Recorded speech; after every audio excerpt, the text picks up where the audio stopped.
गांव से दूर एक छोटा सा कस्बा था जहां हर कोई रात 3 बजे उठकर भगवान का नाम लेता था। लोग कहते थे कि इस समय आत्मा जागती है और किसी अनजानी यात्रा पर निकलती है। लेकिन किसी ने कभी यह समझने की कोशिश नहीं की कि आत्मा जाती कहाँ है।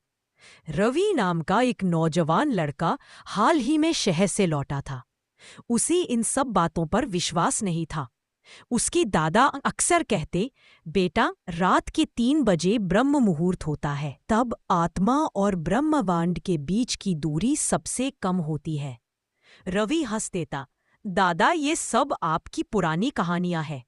एक रात रवि ने तय किया कि वह 3 बजे तक जागेगा और देखेगा कि क्या होता है। उसने कमरे में कैमरा लगाया, घड़ी में अलार्म सेट किया और बत्ती बुझा दी। जैसे ही घड़ी ने 3 बजाए, रवि की नींद खुली। लेकिन अजीब बात यह थी कि उसका शरीर बिस्तर पर था और वह खुद कमरे में खड़ा था, हल्का, पारदर्शी और बिना वजन का। वह चौंक गया। क्या मैं मर गया हूं? लेकिन उसे दर्द नहीं हो रहा था, बस एक अजीब सी शांति थी। अचानक उसे महसूस हुआ कि वह हवा में उड़ सकता है। वह कमरे से बाहर निकला, पूरे घर को देखा। दादा भी धीरे से राम नाम जप रहे थे। रवि की आत्मा हवा में तैरती हुई गांव के मंदिर की ओर बढ़ी। वहां और भी कई आत्माएं थीं।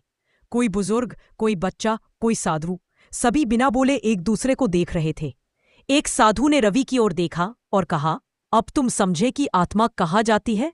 रवि ने पूछा। लेकिन क्यों? साधु ने उत्तर दिया, हर रात आत्मा थोड़ी देर के लिए शरीर से मुक्त होती है। यही वह समय होता है जब इंसान सच्चाई, शांति और ब्रह्म से जुड़ सकता है। इस दौरान आत्मा पुरानी यादें साफ करती है, कुछ कर्मों का हिसाब करती है और कभी-कभी दिव्य ऊर्जा से मिलती है। अचानक मंदिर की घंटी बजी और रवि की आंख खुल गई। वह फिर अपने शरीर में था, जैसे कुछ हुआ ही न हो, मगर उसके माथे पर पसीना था और दिल की धड़कन तेज। सुबह वह दादा के पास गया और बोला, दादा, आप सही कहते थे। रात 3 बजे आत्मा सच में कहीं जाती है, शायद वही जहां सच्चाई छिपी है। उस दिन के बाद रवि ने हर सुबह ध्यान करना शुरू किया।